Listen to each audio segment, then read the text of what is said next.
What about GMO legislation? Do you think that'll help create more awareness, or what's your opinion on that? I absolutely hope that it will create more awareness. I am very concerned about GMOs. There's not that many good studies in humans yet. There are some that are in the process. Yeah. There's a lot of studies in mice looking at GMOs and what they do, and there's some good information about how GMOs sort of damage the gut.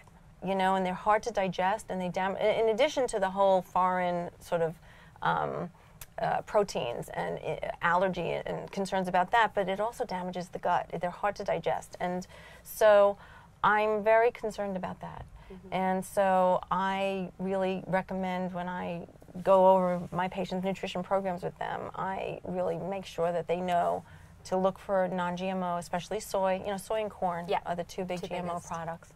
Yeah, so to make sure it says non-GMO on the label. So I really support the whole legislation for getting GMO on the label. And I think that people that are fighting that are just the big food companies that don't want to, have people not choosing their food. Right. But it will help push us all in the right direction. Mm-hmm. There's no GMOs allowed in Europe. No. Mm-hmm. And I have patients all the time that'll say, I have stomach stuff, I go to Europe and I'm fine. Why? I hear that all the time. Right. I eat bread in France and Italy and I feel great, and then they come here and they're like, I can't eat it at all. Right. So there's something we're doing. Yeah. And so I think that that's really important. In some ways, I like to say that we've done a big experiment on ourselves for the past 50 years.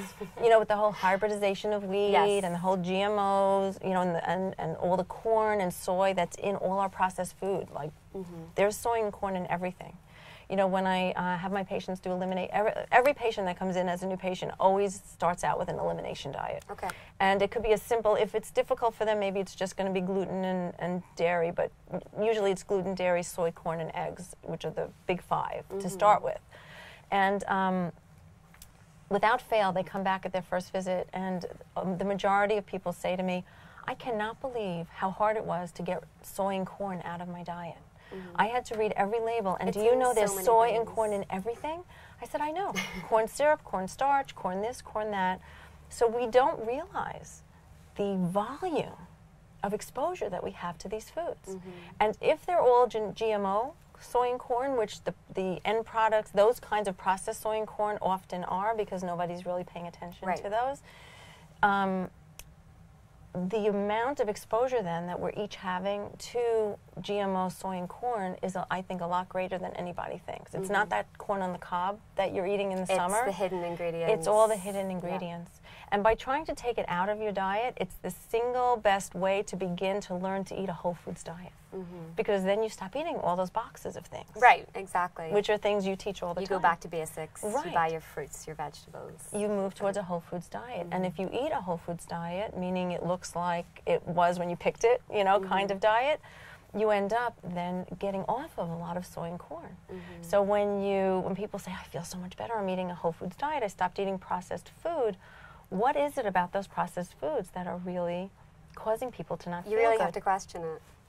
So I think there's a whole checklist of things in the processed food that are potentially the problem. So I don't know we know yet exactly which thing in the processed food, because there's the sugar, there's the flour, there's the gluten, there's the soy, there's the corn, there's so much going on, and there's chemicals.